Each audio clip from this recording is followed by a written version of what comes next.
നേരെ മറിച്ച് ഒരു സാധകൻ മനസ്സിനെയൊക്കെ ശമിപ്പിച്ച് കുണ്ടലിനി പ്രാണപ്രസരം എന്നൊക്കെ പറയുന്നില്ലേ, ആ കുണ്ടലിനിയൊക്കെ ഉണർന്ന് പ്രസരിക്കാൻ തുടങ്ങിയാൽ എല്ലാം ഞാനാണ് എന്നനുഭവിക്കുന്ന വിശ്വാഹന്ത ഒരു യോഗിക്ക് തന്നെ തന്റെ വ്യക്തിശരീരം മറന്ന് അനുഭവിക്കാൻ കഴിയും.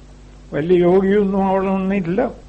നമ്മൾ പലപ്പോഴും പറഞ്ഞിട്ടില്ലേ, മഹാകവി ടാഗോറിന് പോലും ഒരിക്കൽ ഈ അനുഭവം ഉണ്ടായി എന്ന് അദ്ദേഹം തന്റെ ജീവിത സ്മരണയിൽ കുറിക്കുന്നു.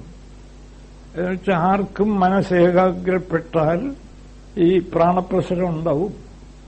കുണ്ടലിനി എന്ന് പറയുന്ന പ്രാണന്റെ പ്രസരം. പ്രാണൻ കട്ടികൂടുന്നതാണ് മനസ്സ്, വെള്ളം കട്ടികൂടുന്നതാണ് മഞ്ഞുകട്ട. ആ മഞ്ഞുകട്ട ഉരുവിയാൽ എന്ത് സംഭവിക്കും? വെള്ളം ഒഴുകും, ഗംഭീരമായിട്ട് വെള്ളം ഒഴുകും.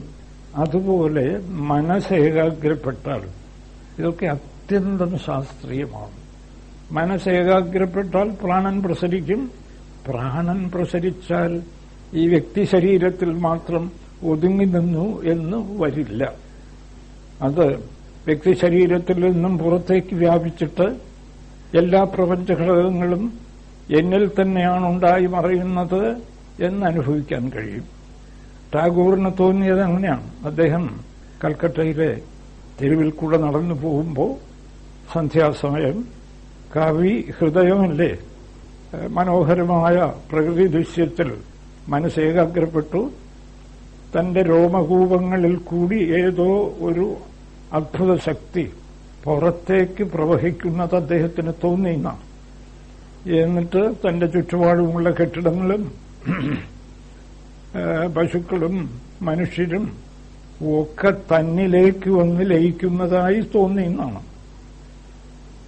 ആ അനുഭവത്തിന്റെ അത്ഭുത സ്വഭാവം ഏതാണ്ട് ഒരാഴ്ചയോളം അദ്ദേഹത്തിന്റെ മനസ്സിനെ ബാധിച്ചിരുന്നു.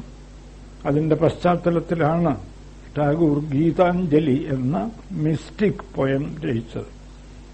ഗീതാഞ്ജലിയുടെ അർത്ഥമൊന്നും സാധാരണക്കാർക്ക് പെട്ടെന്ന് മനസ്സിലാവില്ല. എങ്കിലും എന്തോ ഒരു ദിവ്യത്വം ആ കവിതയിൽ അടങ്ങിയിരിക്കുന്നു എന്ന് വായിക്കുന്ന ആർക്കും തോന്നും.